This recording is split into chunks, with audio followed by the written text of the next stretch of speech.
Entonces, para hablar de lo que corresponde a cirugía, vamos a hablar primero sobre de dónde proviene esta palabra, ¿ya? Esta palabra proviene del griego cheirourgia.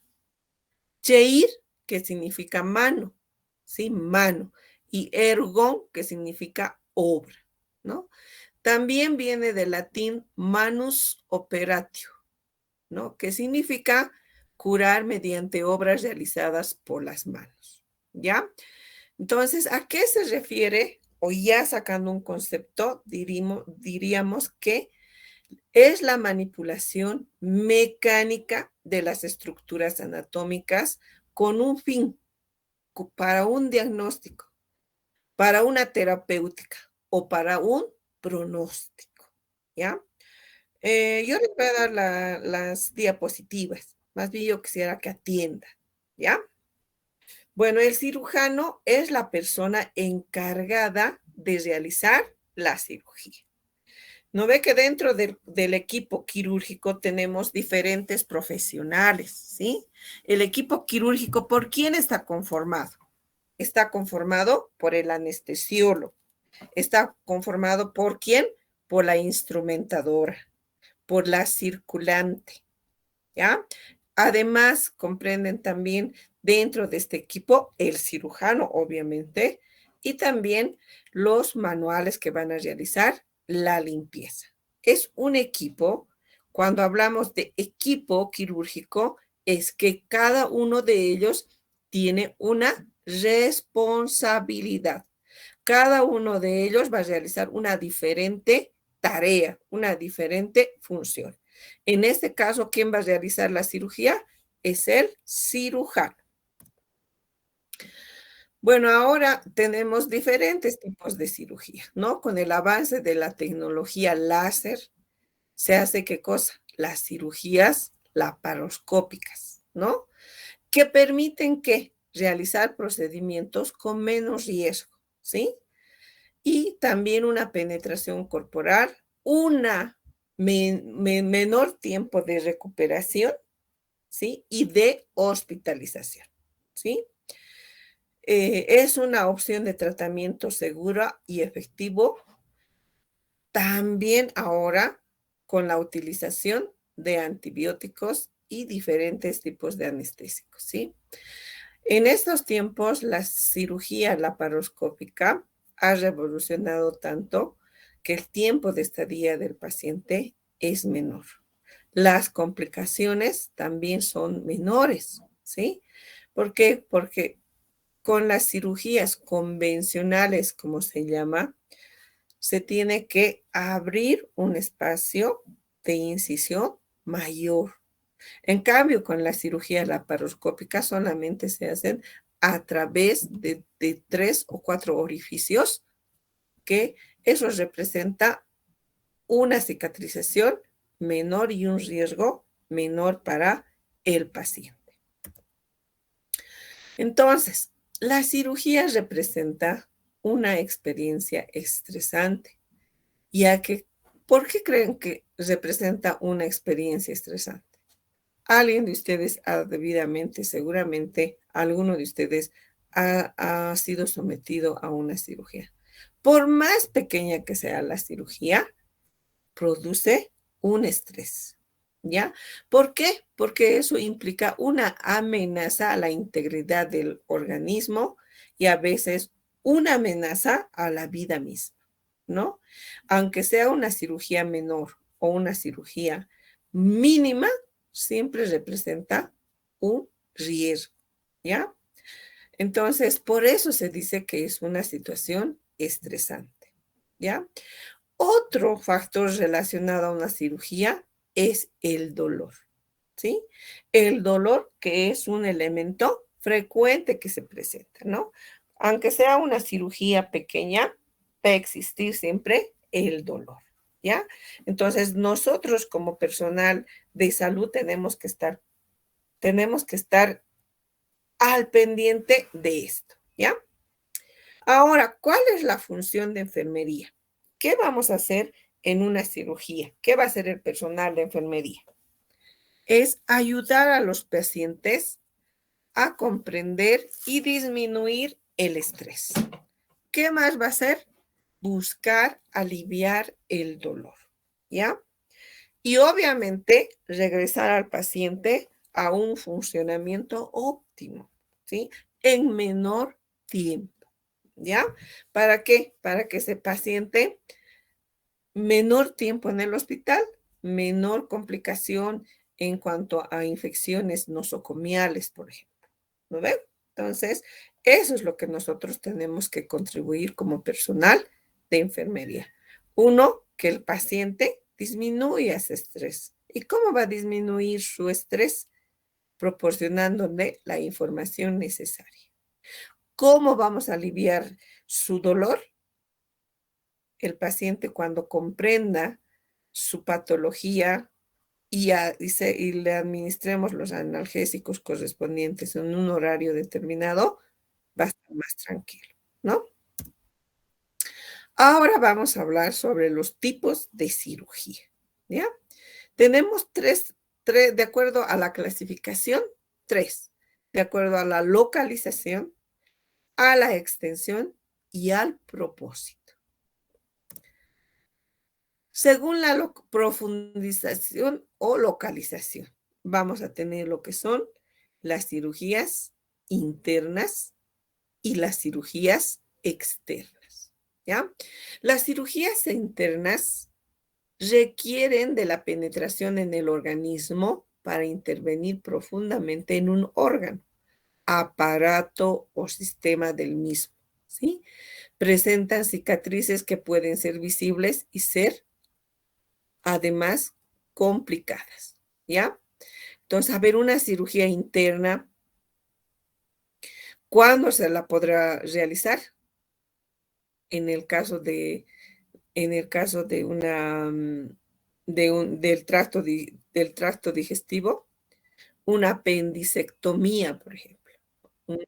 Vamos a intervenir en el apéndice. Por lo tanto, el cirujano necesita, ¿qué cosa?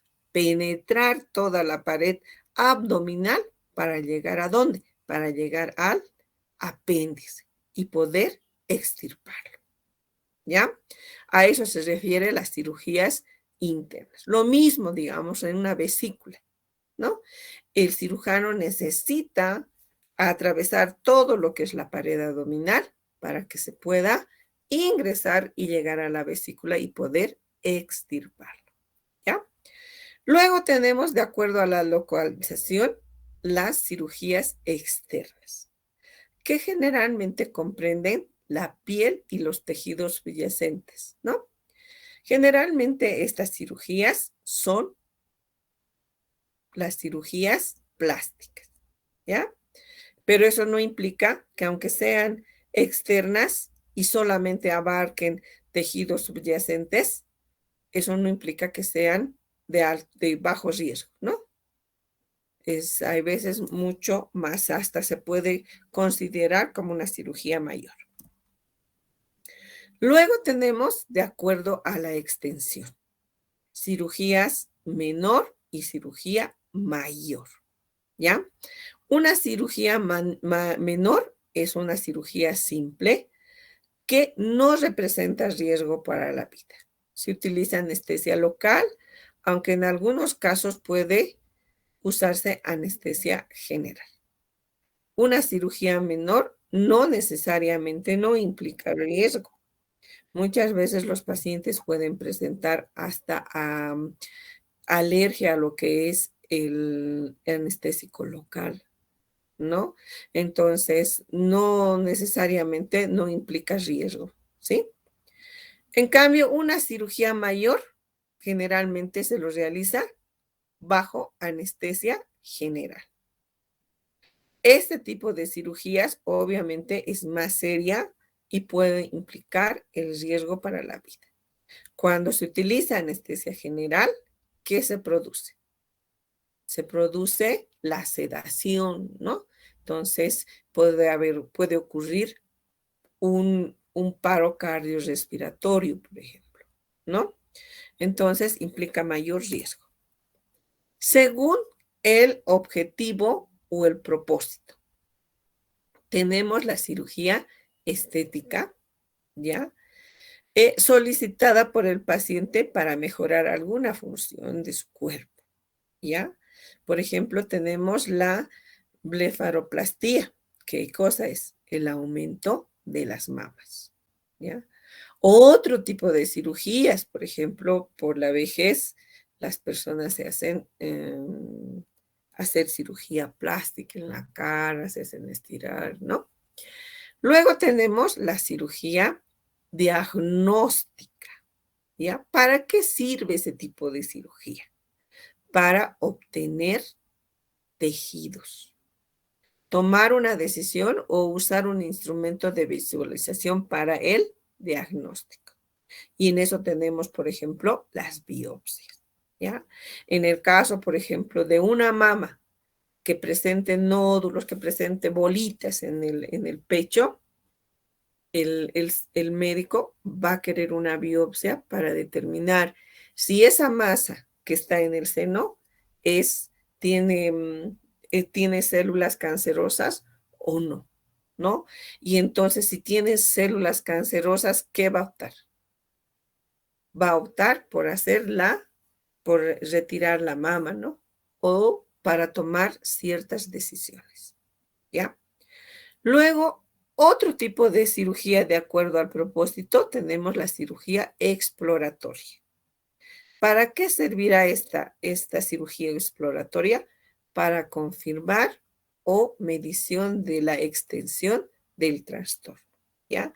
Muchas veces se hace, se confirma un diagnóstico de SEA, por ejemplo, en hígado. El médico puede realizar este tipo de cirugía exploratoria para ver hasta dónde ha tomado el cáncer, ¿ya? Entonces, esa es una cirugía laparotómica exploratoria, ¿ya? Otro tipo de cirugía, ¿cuál será? Es la preventiva, ¿ya? Preventiva es para extirpar tejidos antes que cause un problema, ¿ya? Por ejemplo, los lunares o pólipos, ¿no? Muchas veces se extirpan porque estos tienden a ser, cuando son grandes y son peludos, tienden a ser cáncer, tener cáncer, ¿no? Entonces, para prevenir, se extirpa. Otras cirugías para prevenir, por ejemplo, sea un cáncer de útero, es la extirpación también del útero para prevenir en un CA, especialmente en las personas ya mayores que pueden presentar sangrados, ¿no? Luego tenemos con otro propósito las cirugías curativas, ¿ya? Que es extirpar el tejido enfermo o anormal, ¿ya? Entonces, las curativas, por ejemplo, un apéndice inflamado, un tumor, un quiste maligno, ¿no? El apéndice inflamado, por ejemplo, se lo tiene que extirpar. ¿Por qué? Porque ese apéndice puede llegar a estallar, ¿ya? Dentro de lo que es la cavidad abdominal. ¿Y qué va a pasar si estalla? ¿Qué contiene el apéndice? Contiene heces fecales. Y si se derraman las heces fecales en lo que es la cavidad abdominal, ¿qué va a pasar? Una peritonitis. Y al producirse una peritonitis, el paciente está en alto riesgo de fallecer, ¿ya? Luego tenemos una cirugía reconstructiva, ¿ya? ¿Para qué se utilizará la cirugía reconstructiva? Para corrección de defectos de una parte del cuerpo, ¿no? Reparación de cicatrices, por ejemplo, reemplazos de articulaciones, ¿ya? Cuando hablamos de reconstructiva, aquí podemos hablar de los pacientes que han sufrido quemaduras, por ejemplo, ¿no? Entonces se hace una cirugía reconstructiva. O también para reemplazar ahora los reemplazos de cadera, ¿ya? ¿Por qué? Porque el paciente, ustedes saben que dentro de lo que es la cadera tenemos la articulación femoral, ¿sí? Entonces, por el uso, por el desgaste, esta articulación se va gastando y se tiene que hacer el reemplazo. Luego tenemos la cirugía paliativa, ¿ya? Paliar, ¿qué significa? Aliviar, ¿sí? Entonces, aliviar los síntomas sin curar, obviamente, la enfermedad, ¿sí? Por ejemplo, cuando hay mucho dolor en un determinado lugar, se puede cortar una raíz nerviosa el, para aliviar el dolor, ¿ya? Se llama reticulectomía, ¿ya? Corte de una raíz nerviosa para aliviar el dolor. O la extirpación parcial de un tumor que está presionando una determinada zona y produce dolor. Ahora vamos a hablar sobre los niveles de urgencia de una cirugía, ¿sí? Tenemos el tipo emergente o de emergencia, ¿ya? ¿Cómo se define esta cirugía? De inmediata, necesaria para salvar la vida o una extremidad, ¿ya? Ejemplo, aneurisma aórtico o un apéndice roto perforado, una amputación traumática de la extremidad, ¿no? Pérdida de pulsos de la extremidad, un embole. Entonces, es de emergencia, porque si no se opera, por decirles, una, una amputación traumática, ¿qué va a suceder con ese paciente? Puede fallecer si es que no se llega en ese momento a hacer la diéresis de lo que es los vasos que están dañados, ¿sí? Una apéndice, por ejemplo, un apéndice, inmediatamente que el paciente entre a cirugía no se puede esperar, porque ese apéndice en minutos va a estallar y ahí es una complicación, porque va a haber el derrame de heces, ¿ven? Luego tenemos la cirugía urgente, ¿sí? Urgente, ¿cómo se define? Es una cirugía necesaria que se la debe realizar en 24 a 30 horas, ¿sí? O sea, el paciente ingresa, se lo diagnostica, inmediatamente se le tiene que hacer la cirugía.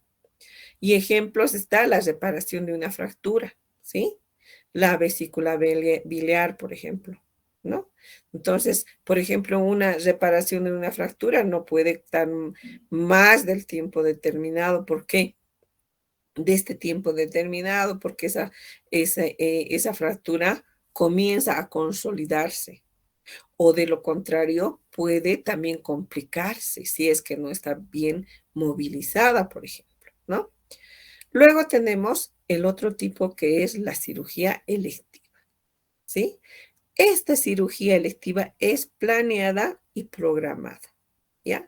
No requiere tiempo, ¿ya? Por ejemplo, el reemplazo articular de una rodilla, ¿no? La reparación de una hernia, ¿sí?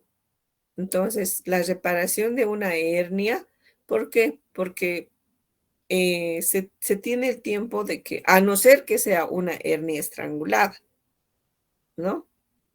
Entonces, en ese caso, recién será una, una cirugía de emergencia, ¿ya? Ahora vamos a hablar sobre la nomenclatura de los actos quirúrgicos, ¿ya? ¿Qué será la nomenclatura de los actos quirúrgicos? Es un conjunto de voces técnicas propias de una ciencia o un arte, ¿ya? La medicina, como otras ciencias del mundo occidental, ha nutrido su glosario de las palabras griegas, latinas o árabes, ¿sí? Otras veces no es la palabra en sí, sino una preposición, un prefijo o un sufijo, lo que da el significado particular a, a la palabra que queremos utilizar. Entonces, la terminología médica está compuesta por raíces, prefijos y sufijos. ¿Las raíces a qué se refiere? La raíz es el elemento nuclear primitivo de la palabra que le imprime su significado o idea central. ¿Ya? Por ejemplo, si tenemos apéndice, esa será nuestra raíz. ¿Ya? Nuestro prefijo son términos cortos de una o dos sílabas y generalmente son proposiciones o adverbios que puestos adelante de la palabra cambian su significado. Y el sufijo es una letra terminal o sílaba que agregada a una raíz lo que amplía o modifica su significado. Entonces aquí tenemos algunos ejemplos. Por ejemplo, aquí tenemos una raíz griega, hepato, que significa hígado, ¿sí? Vagina, que significa colpo. Una raíz latina, faringe, que significa faringe. Vagina, vagina. Cuando utilizamos un prefijo antes de la raíz, por ejemplo, odinofagia, ¿qué nos está hablando? Dolor al deglutir. Hipersomia, ¿qué significa? Somia es cuerpo. Hiper, grande. Cuerpo, grande. Cuando hablamos de eritro, ¿qué nos da a entender eritro? Rojo. Y derma, piel. Eritroderma, piel enrojecida. Cuando hablamos de an, ¿qué significa? Ausencia. Y norexia, que significa apetito. Anorexia, que significa ausencia de apetito.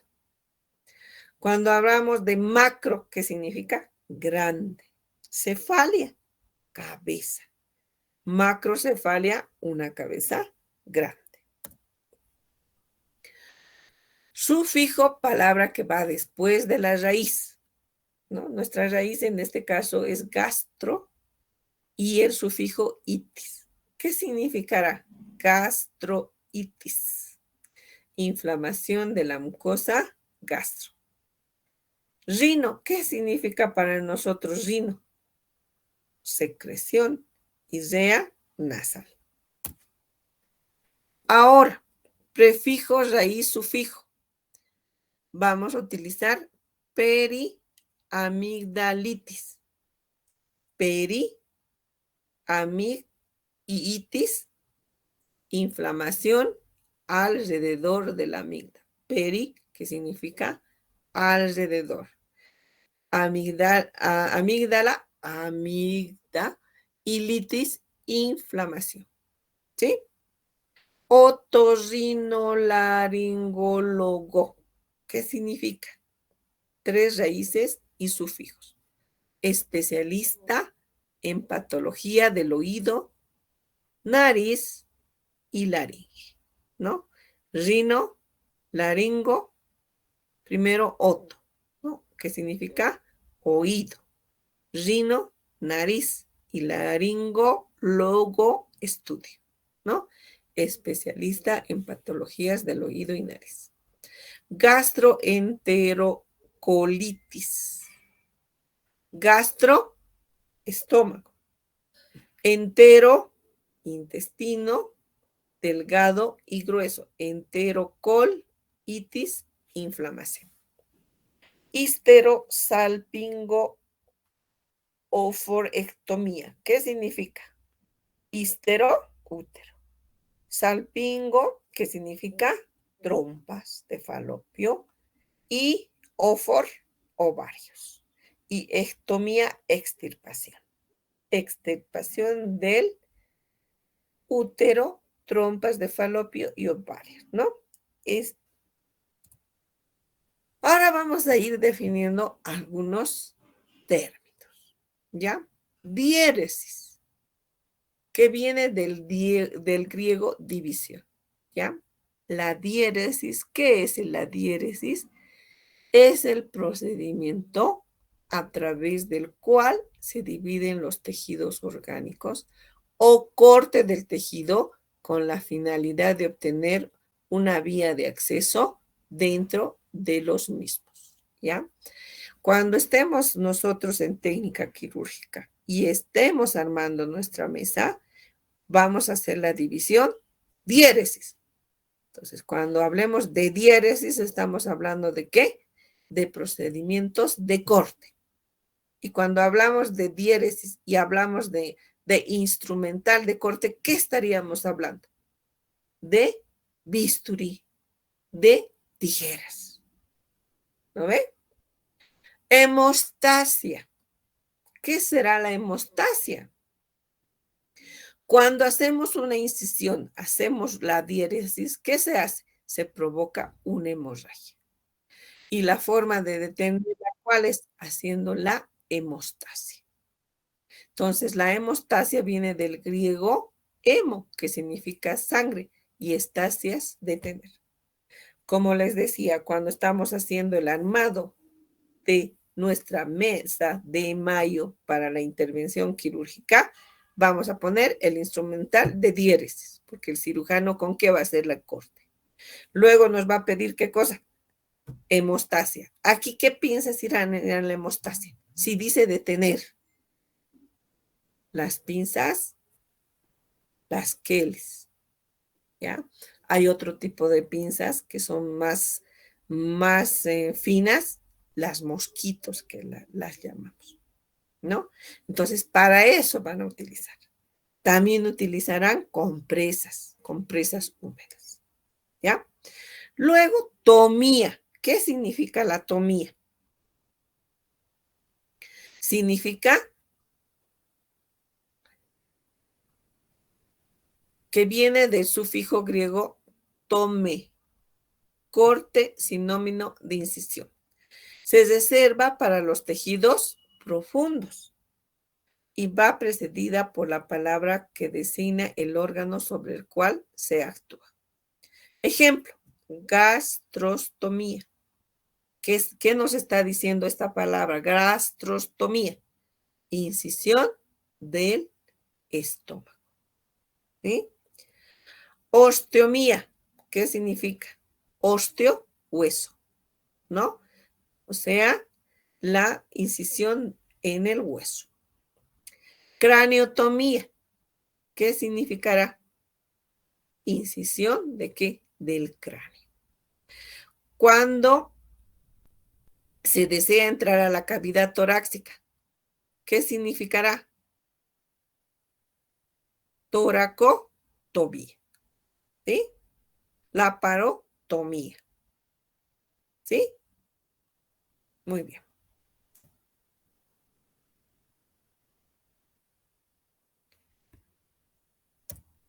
Luego, paracentesis. ¿De qué nos habla este término paracentesis? Que proviene de para, que significa a través de, y centesis, perforar. ¿Ya? Es la punción de una cavidad con líquido.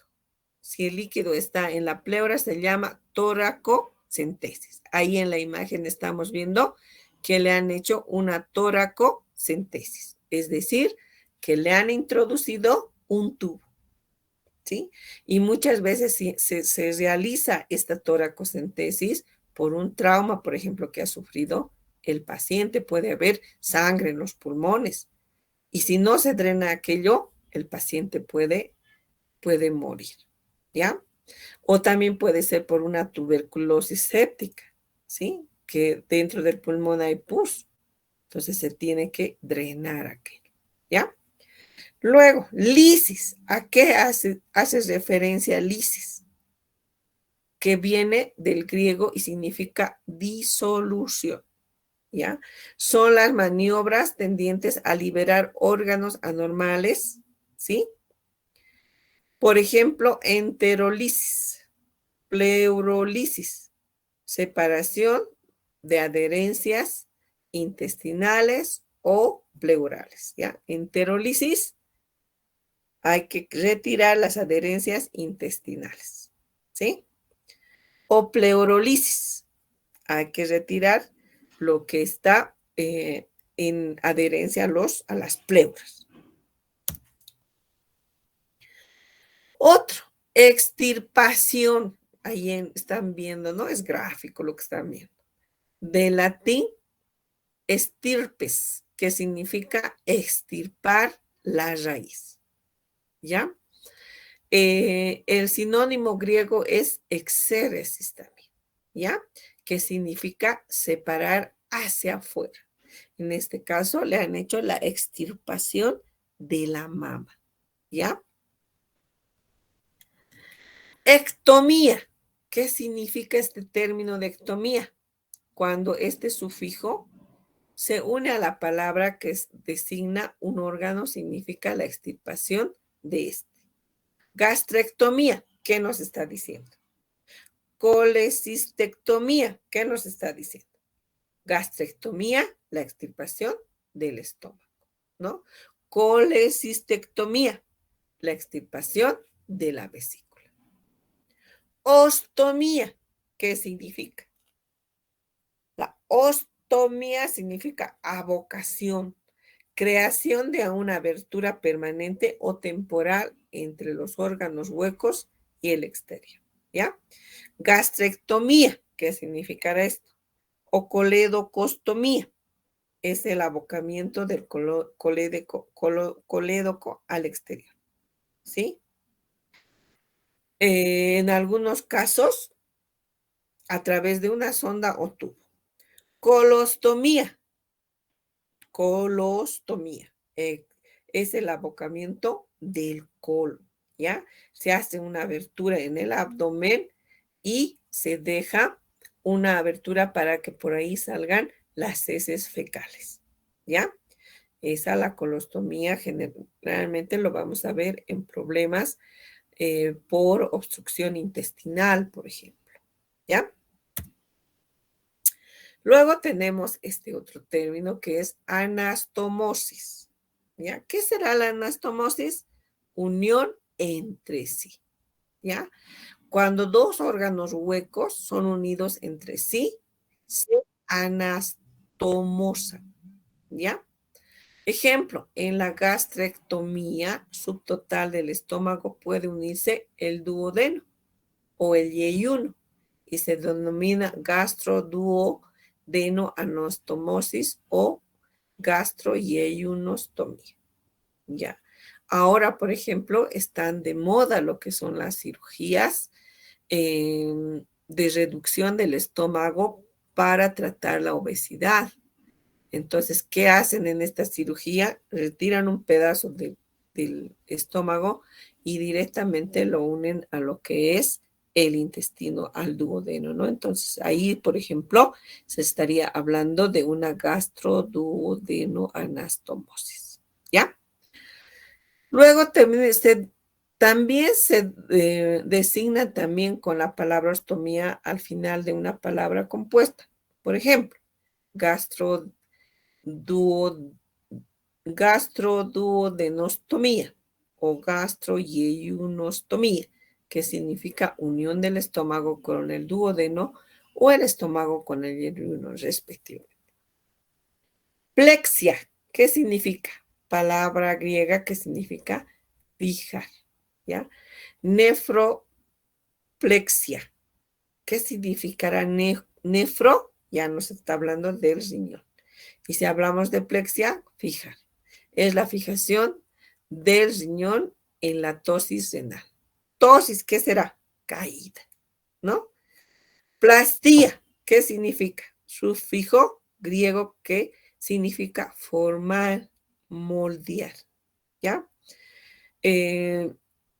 Tiene por finalidad restablecer, mejorar una función o embellecer una parte del cuerpo, ¿ya? En este caso, por ejemplo, estamos viendo de ese bebé que tiene un labio leporino, ¿sí? Entonces, se va a hacer una reconstrucción del paladar y parte del labio, como ven la otra fotito. ¿Para qué? Para que tenga mejor funcionalidad, además de la parte estética, ¿no? Luego tenemos lo que es la síntesis, ¿no? ¿Qué será la síntesis? Unión de dos partes separadas, ¿ya? La que se hace suturando los tejidos, ¿sí? Y viene del griego sutura, rafia, ¿ya? Rafia en griego es sutura, ¿ya? Entonces, neurorrafia, gastrorrafia, herniorrafia, ¿qué significará? La hernia, que es la protrusión del intestino a través de lo que es la pared abdominal. Se han debilitado los músculos y ha salido. No ha salido totalmente, pero hay una protuberancia y se puede observar a simple vista de que se trata de una hernia, ¿no? Entonces, ¿qué va a hacer el cirujano? Va a abrir no la hernia, va a abrir la pared abdominal y va a hacer una rafia de lo que es esa parte por donde ha salido la hernia. Bueno, ahora vamos a hablar de las fases perioperatorias, ¿ya? Entonces, dentro de lo que es las fases perioperatorias, tenemos fases estoy hablando de perioperatorias, ¿ya? Esta fase perioperatoria comprende tres fases. La fase preoperatoria, la fase intraoperatoria y la fase postoperatoria, ¿ya? Entonces, cuando hablamos de la fase preoperatoria, ¿de qué estamos hablando? De un inicio y una conclusión, ¿ya? ¿Cuándo empieza esa fase preoperatoria? Con la decisión de la intervención quirúrgica y termina con la transferencia al quirófano, ¿ya? Entonces, cuando hablamos de preoperatorio, estamos hablando de la fase cuando el paciente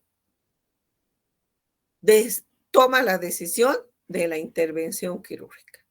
Es internado y ¿cuándo termina esto? Cuando nosotros trasladamos al paciente a quirófano. Ahí hemos terminado la fase preoperatoria.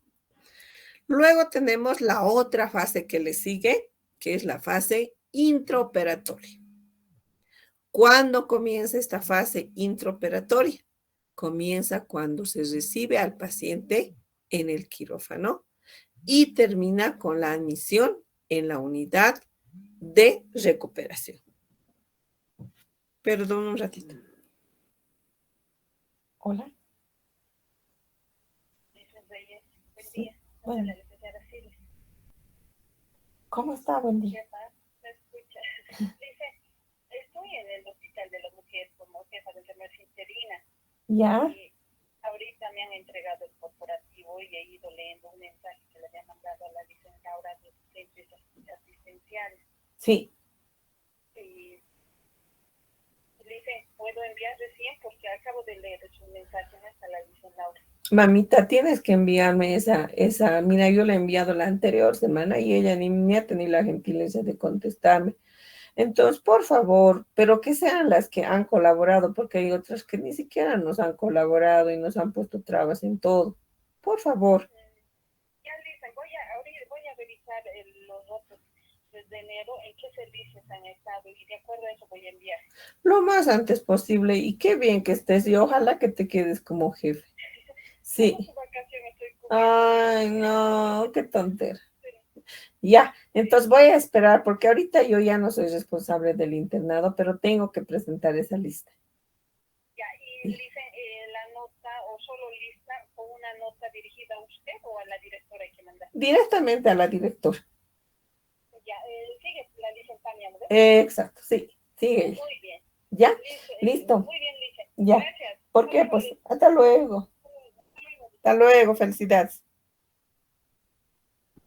Van a disculpar, tenía que atender esa llamada. Bueno, la fase intraoperatoria comienza cuando el paciente es recepcionado en quirófano, ¿ya?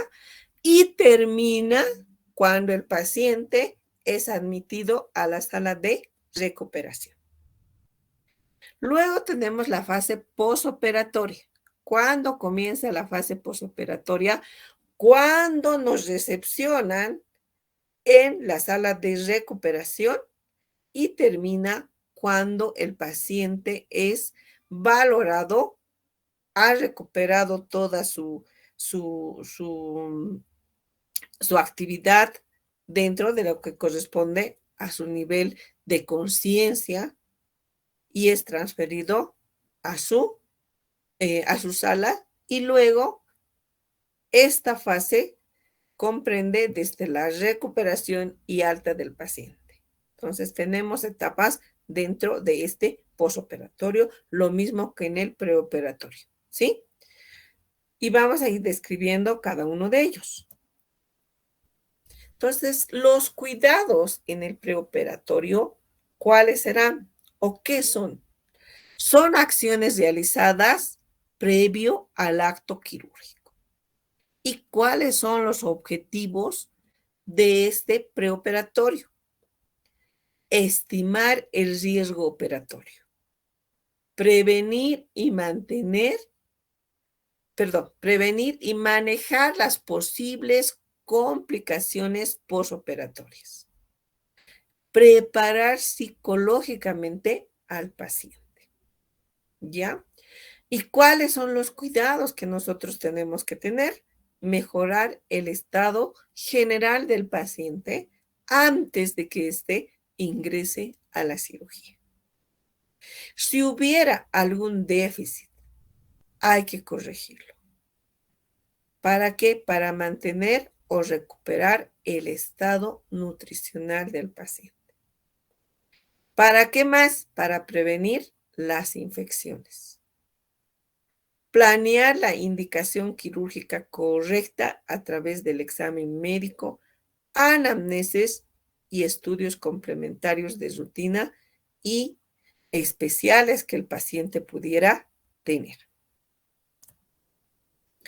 Entonces, vamos a primero, como decíamos aquí, estimar el riesgo operatorio, ¿ya?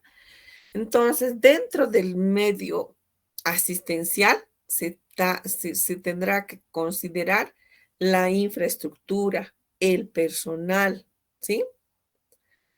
Luego, se tendrá que también valorar, o el médico tendrá que valorar lo que es la técnica anestésica que va a utilizar, ¿ya? Por ejemplo, en un paciente obeso, en un paciente desnutrido, ¿qué técnica será más conveniente para utilizar? El anestesiólogo es el que va a hacer la valoración correspondiente. Otro aspecto importante de riesgo son las condiciones psicofísicas del paciente. ¿Cómo está ese paciente? ¿Sí? Estará muy ansioso, estará deprimido, ¿sí? Y las condiciones físicas del paciente, ¿ya? Estará muy obeso o sus condiciones son óptimas, ¿ya? Y luego el equipo quirúrgico, la experiencia, la actitud, la capacidad que pueda tener ese equipo quirúrgico.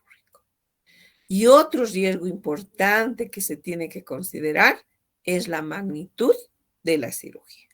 Si es una cirugía mayor, es una cirugía menor. ¿Para qué?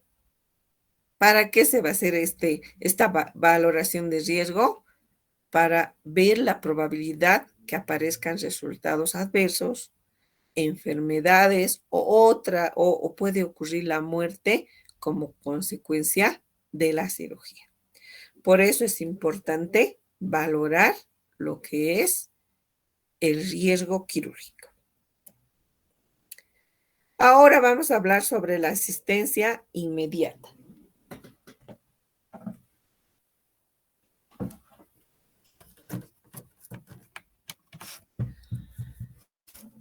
Y vamos a hablar sobre el preoperatorio mediato. ¿Cuándo comienza el preoperatorio inmediato. O sea, estamos hablando ya de dos preoperatorios. Había habido un preoperatorio inmediato y un preoperatorio inmediato.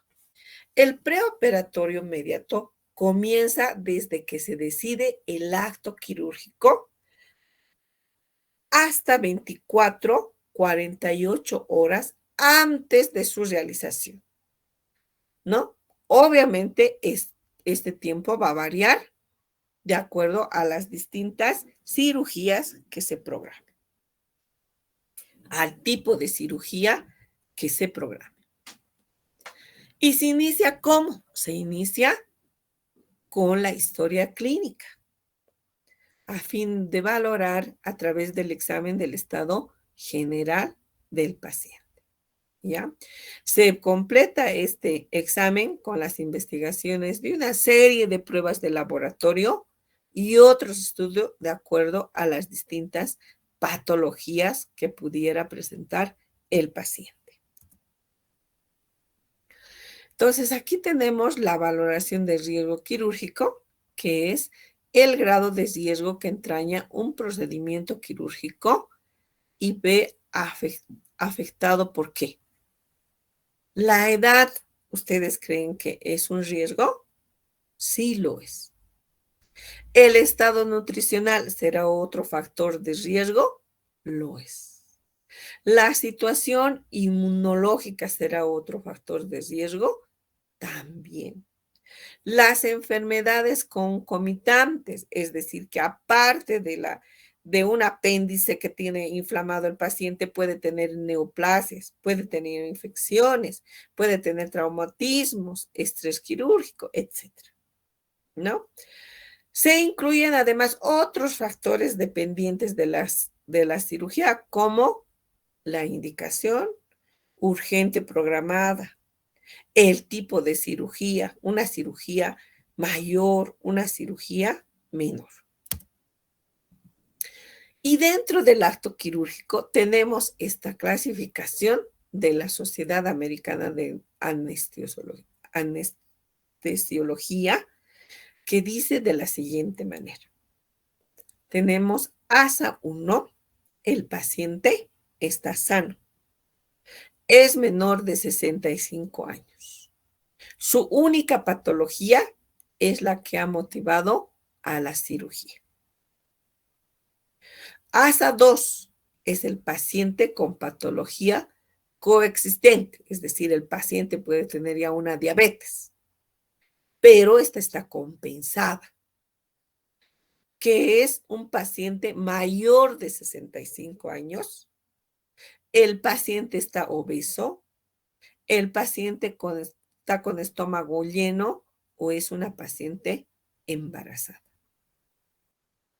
ASA 3, el paciente con patología coexistente descompensada, es decir, el paciente tiene una diabetes, pero su diabetes está su nivel de glicemia está por encima de lo normal.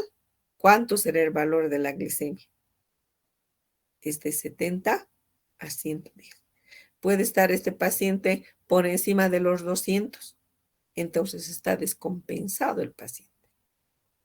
Paciente con patología coexistente severa, compensada. Paciente con más de una patología coexistente, con daño de varios parénquimas. ASA 4, paciente muy grave, severamente descompensado y no da tiempo a compensarlo, pero como se trata de una cirugía, bueno. ASA 5, paciente agónico moribundo. ¿Ya? Esa es la clasificación según la Asociación Americana de Anestesiólogos.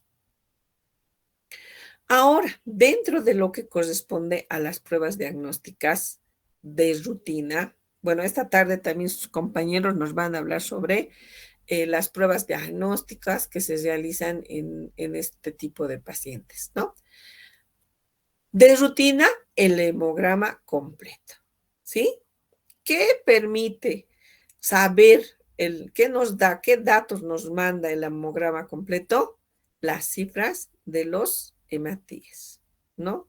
También nos da las cifras de leucocitos, ¿sí?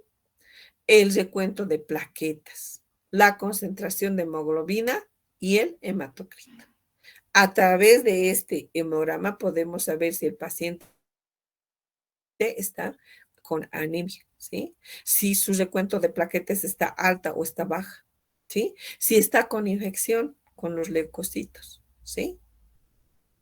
Eritrosedimentación, ¿sí? Su determinación orienta hacia los probables focos infecciosos en evolución. El estudio de la coagulación también. Esta propiedad se analiza mediante las pruebas de tiempo de protrombina, tromboplastina parcial y el recuento de plaquetas, ¿no? Y también se solicita el tiempo de sangría y de coagulación, ¿ya?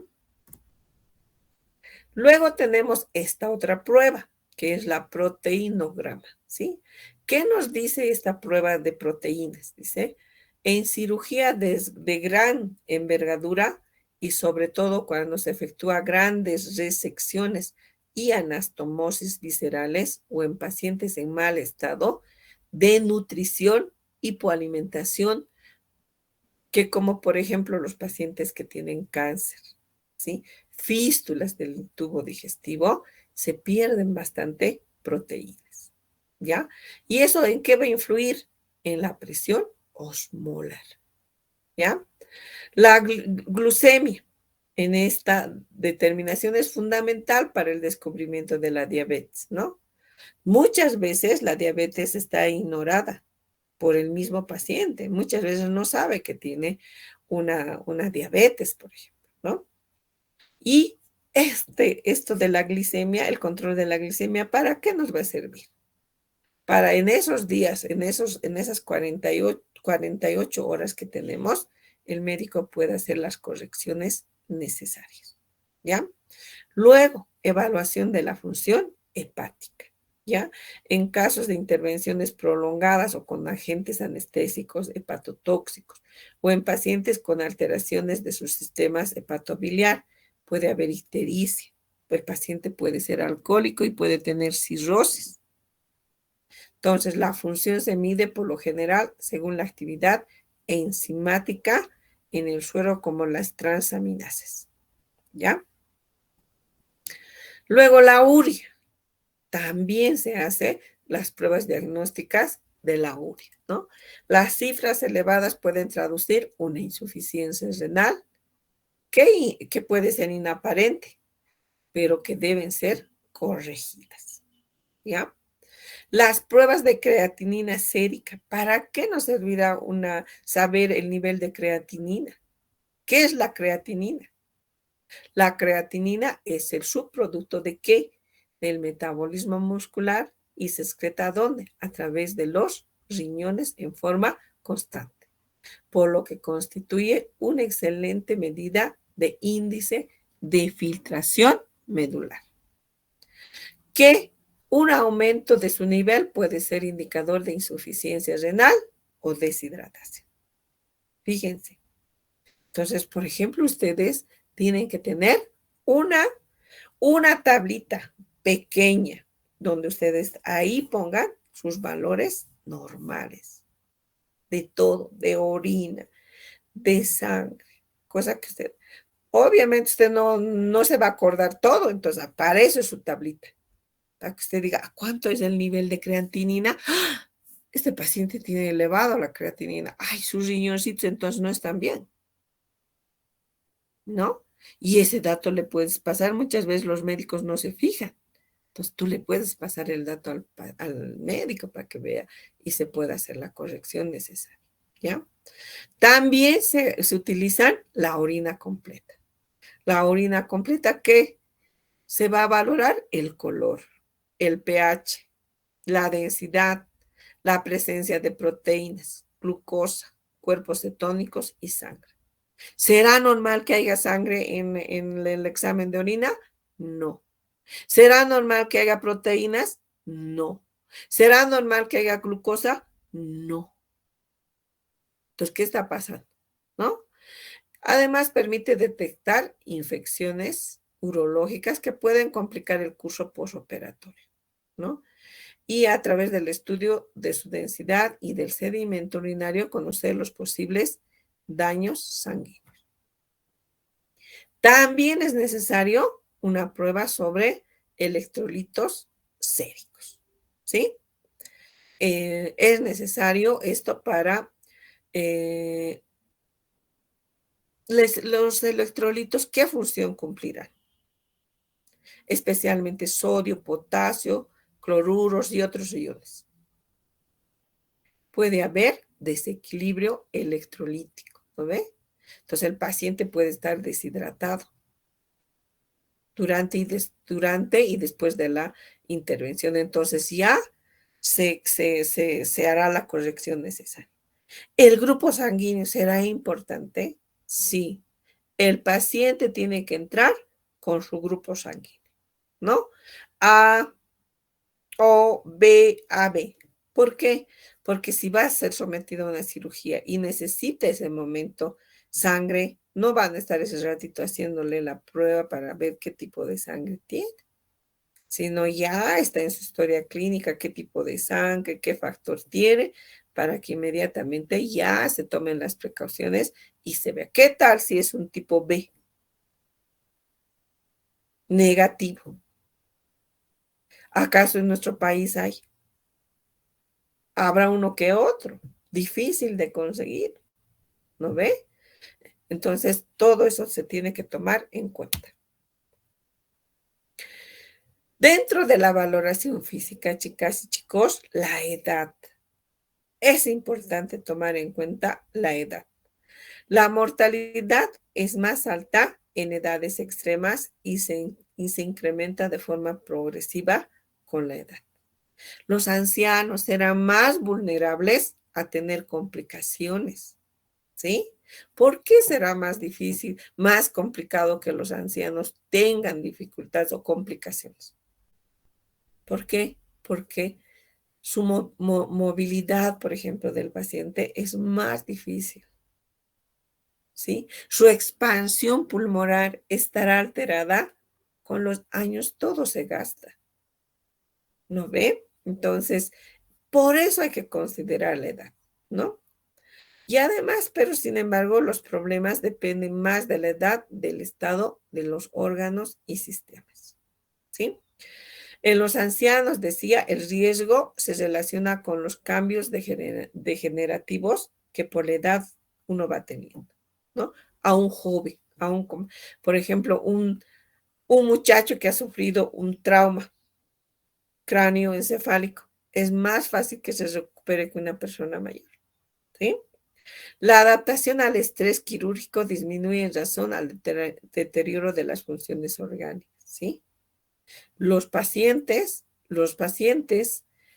jóvenes pueden afrontar mayor el estrés quirúrgico porque sabemos que la intervención quirúrgica es pues una agresión física en nuestro cuerpo. Entonces, el cuerpo, ¿cómo reacciona? Defendiéndose, se pone en alerta. Entonces, en cambio de los ancianos, de las personas mayores, tarde esa reacción, ¿sí? Luego, las causas de la intervención son más frecuentes, procesos graves y complicados. Cuando los procesos son más complicados, cuando hay más riesgo de muerte. La obesidad será un riesgo, lo mismo que la desnutrición. ¿Por qué será una complicación más que se puede producir en los pacientes obesos en una cirugía? Porque se debe tener en cuenta la presencia o no de la obesidad, recordando que el paciente obeso es mal paciente quirúrgico. Está predispuesto a complicaciones anestésicas. ¿Por qué? Porque la masa del tejido subcutáneo va a impedir que los pulmones puedan expandirse ampliamente, ¿sí? Además puede tener problemas circulatorios y pulmonares también, ¿no? Es más predispuesto a infecciones, ¿sí? Está más predispuesto a eventraciones. Si la intervención no es urgente, hay que tratar de de ese paciente pueda someterse a una dieta y disminuir de peso. Pero si es urgente la cirugía, es emergente, ¿qué va a hacer? Se tiene que nomás, a pesar de los riesgos, hacer la cirugía. La desnutrición también es otro riesgo, ¿sí? ¿Por qué? Porque las proteínas normales totales son de 6.5 a 8.5%. Al disminuir las proteínas por debajo del 50%, desciende ¿qué cosa? La presión osmótica. Por lo tanto, puede aparecer edemas en los miembros inferiores, ¿sí? Además, en la cicatrización, ¿cómo va a ser? Va a ser lenta. Por lo tanto, va a estar en riesgo de infección, ¿sí? La reparación y la resistencia a la infección de los tejidos normales depende de una nutrición suficiente. El paciente desnutrido se haya predispuesto a una cicatrización inadecuada. La reducción de los depósitos energéticos y la infección postquirúrgica. Si la cirugía está programada en el preoperatorio se puede corregir el factor nutricional, ¿sí? Antes de que el paciente sea sometido y darle los nutrientes necesarios para que este paciente pueda recuperar, ¿sí? La situación inmunológica también es un factor de riesgo, ¿ya? Existe una clara relación entre el grado de depresión inmunológica y la mortalidad posoperatoria, ¿sí? Especialmente de tipo infeccioso, ¿ya?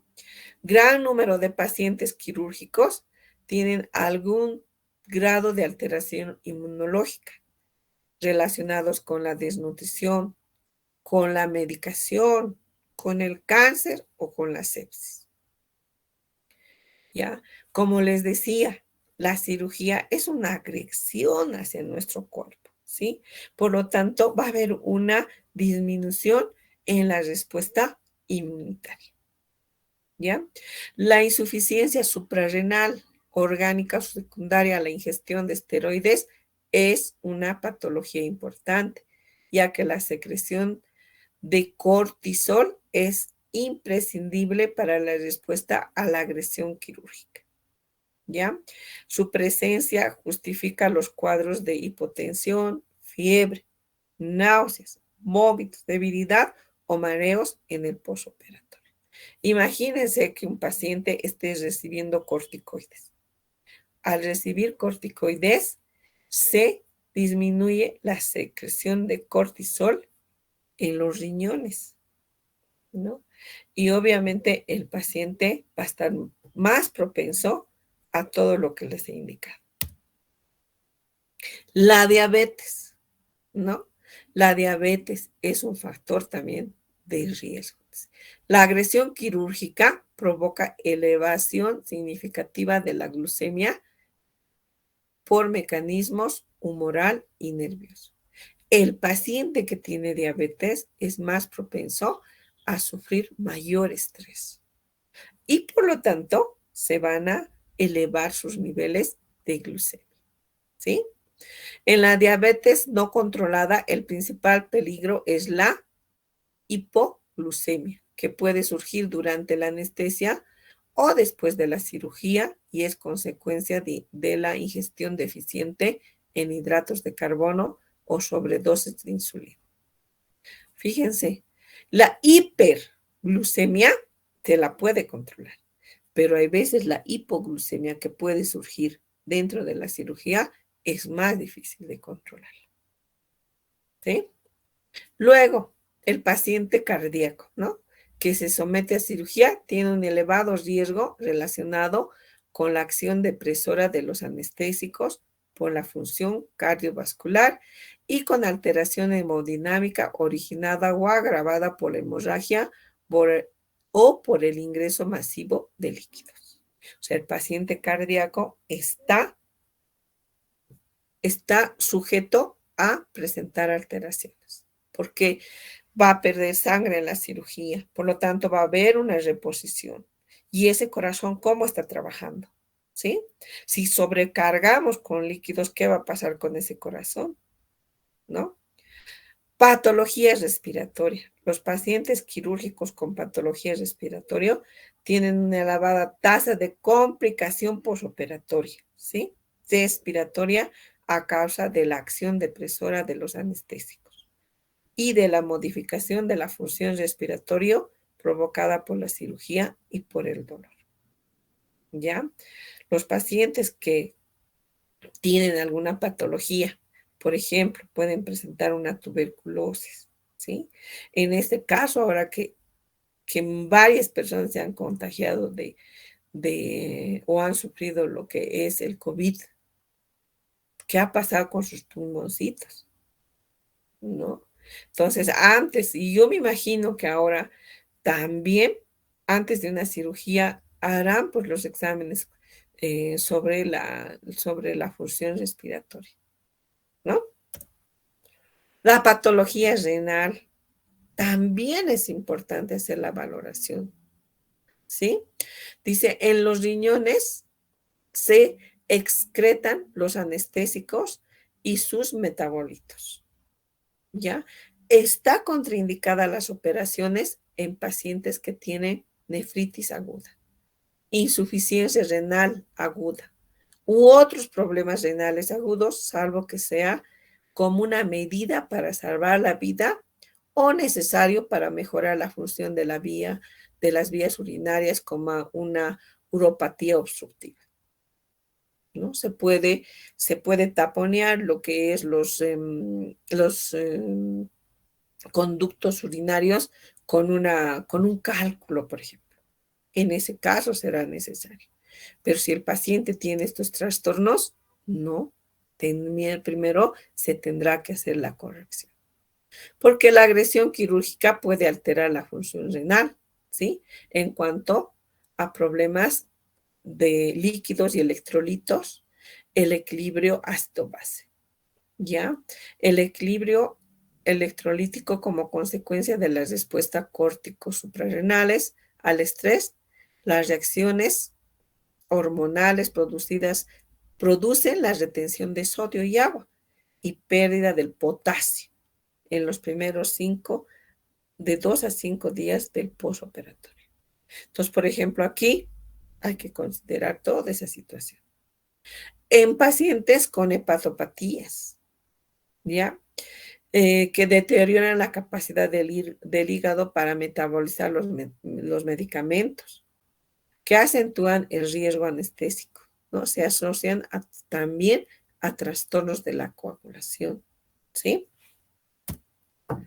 Las neoplasias también serán otro factor importante, ¿ya? Por lo general, las neoplasias condicionan un estado de hiponutrición, afectan el estado general y la actividad inmunológica.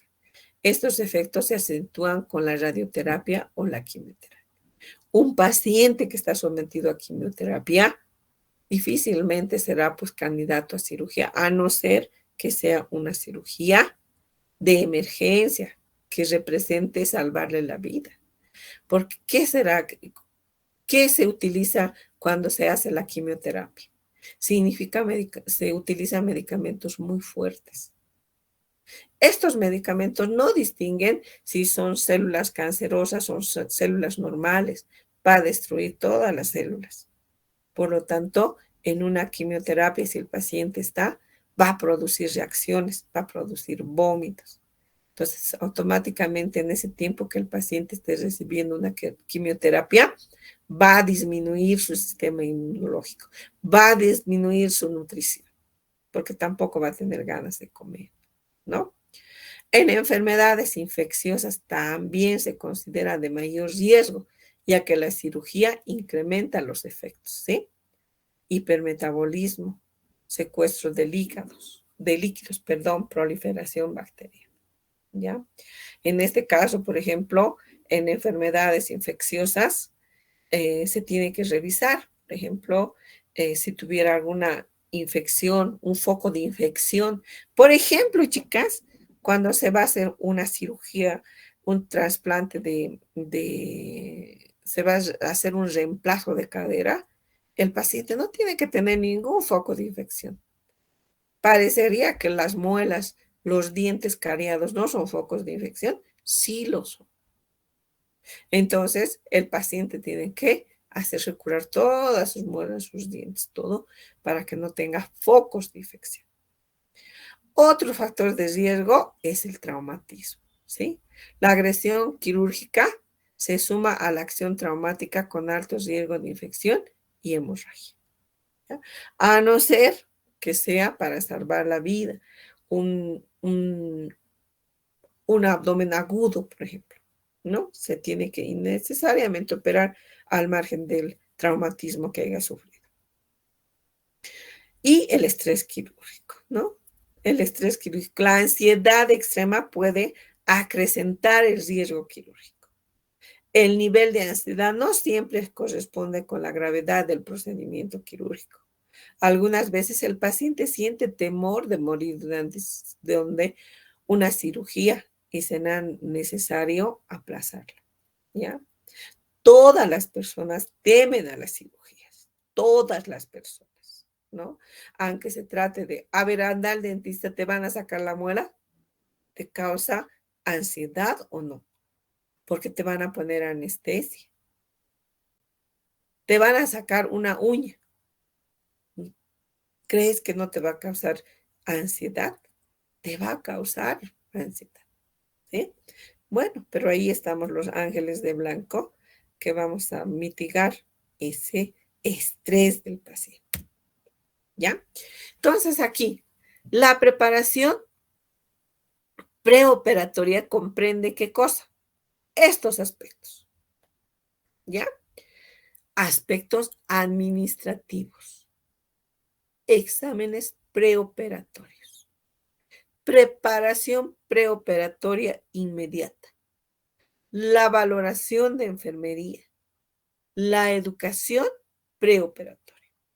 Entonces, cuando en el examen yo les pregunto, ¿qué comprende la preparación preoperatoria? No se olviden decirme estos 5 pasos. Aspectos administrativos, exámenes preoperatorios, preparación preoperatoria inmediata, valoración de enfermería y la educación preoperatoria. Ahora vamos a hablar sobre los aspectos administrativos. ¿Y cuáles serán estos aspectos administrativos? Ingreso médico. Entonces, cuando el médico determina el ingreso del paciente, se va a detallar el diagnóstico, se va a detallar el tipo de cirugía, la preparación que se le va a hacer al paciente y los medicamentos e indicaciones preoperatorias. También dentro de esto va a estar la documentación y el consentimiento informado, ¿ya? ¿Qué es el consentimiento informado? Es un permiso escrito para realizar cualquier operación, procedimiento o diagnósticos complejos. El consentimiento informado debe contener, ¿qué cosa? La naturaleza del procedimiento que va a realizarse, las opciones disponibles, los riesgos asociados a cada opción. ¿Y de quién es esta responsabilidad de hacer firmar el consentimiento informado? Del médico. Sin embargo, nosotros, antes de llevar al paciente a lo que corresponde a la cirugía, tenemos que verificar que el consentimiento informado esté firmado. Porque si no está firmado, la cirugía no se puede, se va a suspender. Porque tiene que haber este consentimiento informado, firmado por los familiares, firmado por el paciente. Luego, las etapas, las actividades que se desarrollan en esta etapa están dirigidas ¿a qué?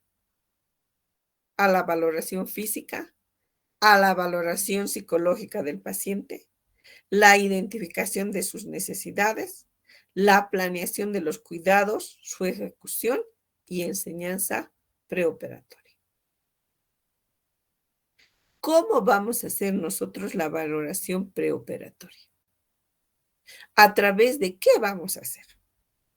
A través del interrogatorio, a través de la observación y a través del examen físico. Aquí estamos hablando de qué? Del proceso enfermero. Además, ¿qué incluye esta valoración preoperatoria? La recolección de datos para identificar las necesidades y los factores de riesgo quirúrgico del paciente. En base a los datos obtenidos, se identificará las necesidades del paciente, planificando y priorizando la atención. ¿Cuál es el objetivo cuando hacemos la valoración física? Identificar las alteraciones de orden físico que coloquen al paciente en condiciones desfavorables para soportar el trauma quirúrgico. Indagar si hay antecedentes de alergia. Por ejemplo, alergias a las penicilinas. Hay veces no se toma en cuenta esto. ¿Alguna vez usted ha sufrido alguna alergia cuando le han administrado algún medicamento? Sí, a las penicilinas. Entonces, en la historia grande se tendrá que poner un cartel alérgico a las penicilinas. ¿Sí? Una vez obtenidos los datos a través de la anamnesis, se realizará el examen físico que deberá concentrarse en las áreas problemáticas sugeridas por la historia y en cualquier sistema corporal que pueda darse afectado el procedimiento quirúrgico. ¿Qué más vamos a hacer? Vamos a buscar los focos infecciosos, en particular dentarios y de la piel, que deben tratarse antes de la intervención. ¿Sí? Si es en la zona abdominal, revisaremos que no tengan heridas, por ejemplo. ¿Sí? Luego, porque imagínense si existe una heridita en el abdomen y van a ser los otros orificios o van a ser una incisión. Esa herida puede estar contaminada. Inmediatamente va a contaminar las otras que hagan. Luego se iniciará el examen observando el aspecto general del paciente, su estado de nutrición, determinación de su peso, su altura, sus signos vitales, ¿sí? Su peso. Tenemos que tener nuestra tabla. Si el paciente mide 1,50, ¿cuánto tendrá que pesar? El paciente mide 1,50 y pesa 100. ¿Estará acorde a su estatura? Sus signos vitales, su presión arterial está 180, 100. ¿Estará normal? Su temperatura, a ver que su temperatura está 38,2. ¿Estará normal? Si hubiera alteraciones, tenemos que comunicar al médico. Y si comunicamos, tenemos que reportar en nuestra hoja de enfermería. Luego, ¿qué más vamos a observar? Los gestos, los movimientos, ¿sí? Que pueden manifestar energía o debilidad. ¿Por qué vamos a valorar estos aspectos? Porque el paciente, después del posoperatorio, ¿será fácil que pueda movilizarse? Porque el paciente, después del posoperatorio, tiene que movilizarse lo más antes o necesitará ayuda, ¿no?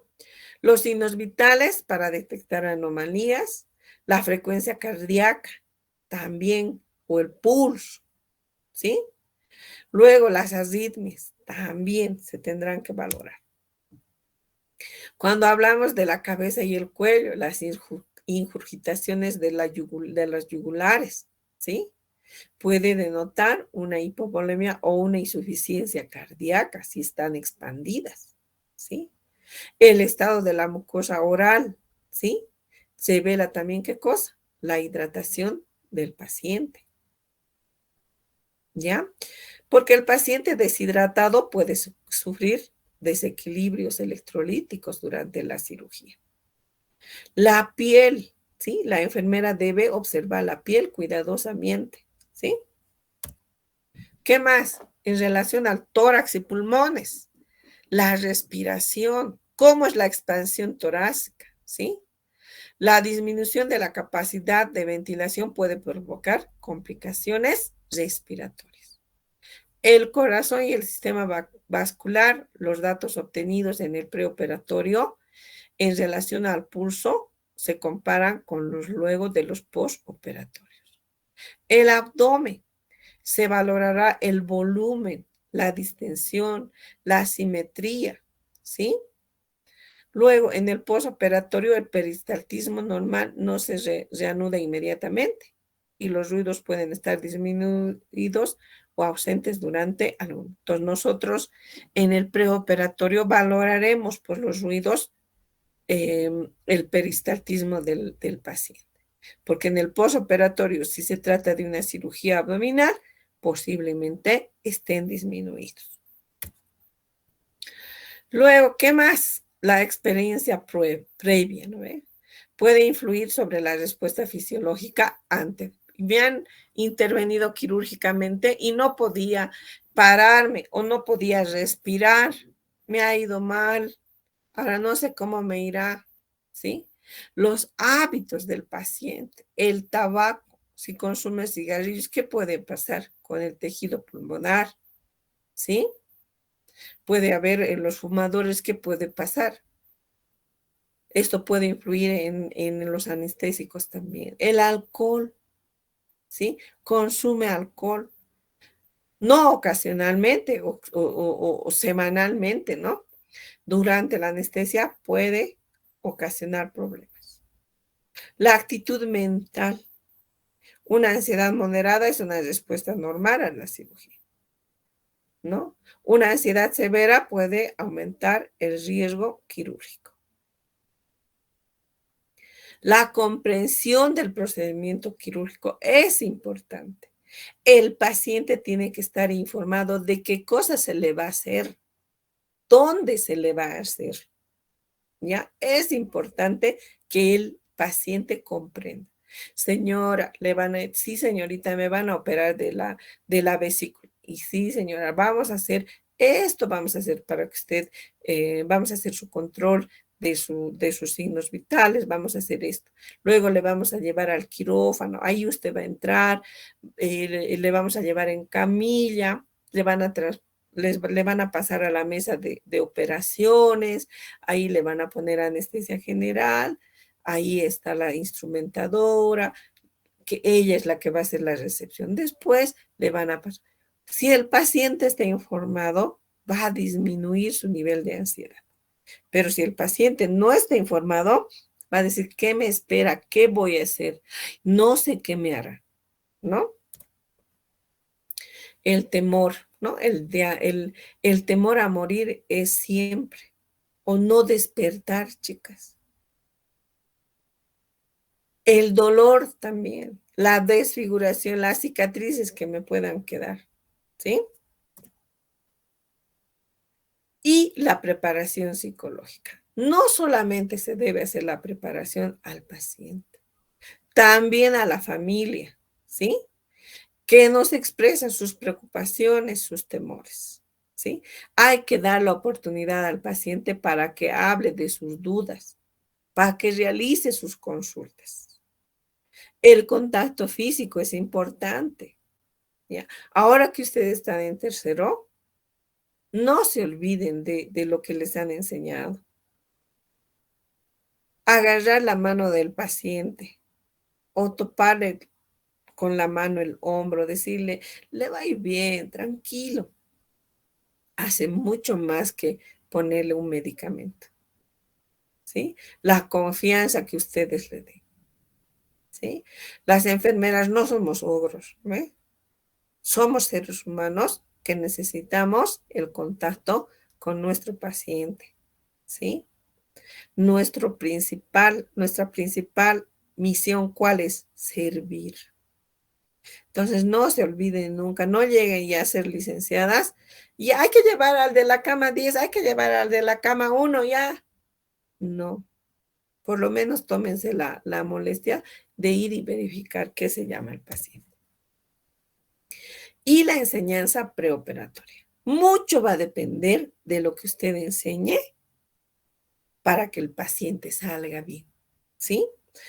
Para evitar las complicaciones, hay que enseñar al paciente cómo debe respirar, ¿sí? Ahí miren la figurita.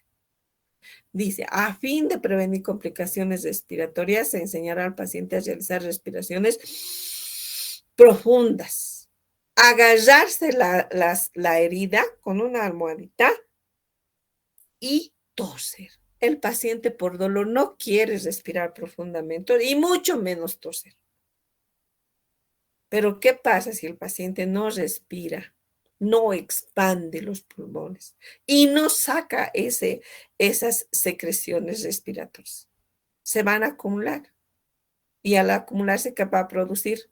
Éstasis y por lo tanto probable infección, ¿no?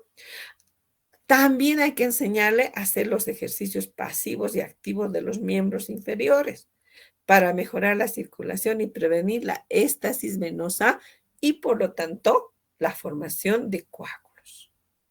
Mover los talones en forma de círculos, en extensión, en flexión, ¿ya? En todo caso, la educación que usted le dé va a disminuir las complicaciones y el periodo de hospitalización. Bueno, ahí quedaremos. ¿Preguntas hasta aquí? Por mí está claro, licenciada. Muy bien. Ustedes, yo les voy a pasar esto para que ustedes lo vayan repasando, ¿sí? Y si tuvieran dudas, algo, me lo hacen conocer, ¿ya? Esta tarde nos vemos a las 3 de la tarde y van a exponer los 2 grupos que ya está planificado. Si podemos terminar esta parte conmigo, lo hacemos, pero si no, vamos a avanzar lo que corresponde a las 2 exposiciones. ¿Listo? ¿Está bien? Sí, licenciada, gracias. ¿No les he cansado? Porque si les A mí canso, no. tienen que decirme. No, Lice. De hecho, estaba muy interesante, Lice. Sí, estuvo muy interesante, licenciada, la clase. Muy bien. Entonces nos vemos esta tarde. Vayan a descansar. ¿Ya? Brian, no sé el tiempo que tú necesites para la exposición. No hay problema. 3 de la tarde en el aula de tercer año. Bueno, nos vemos más tardecito. Hasta luego. Gracias, licenciada. Hasta luego. Hasta luego, licenciada. Hasta luego. Muchas gracias.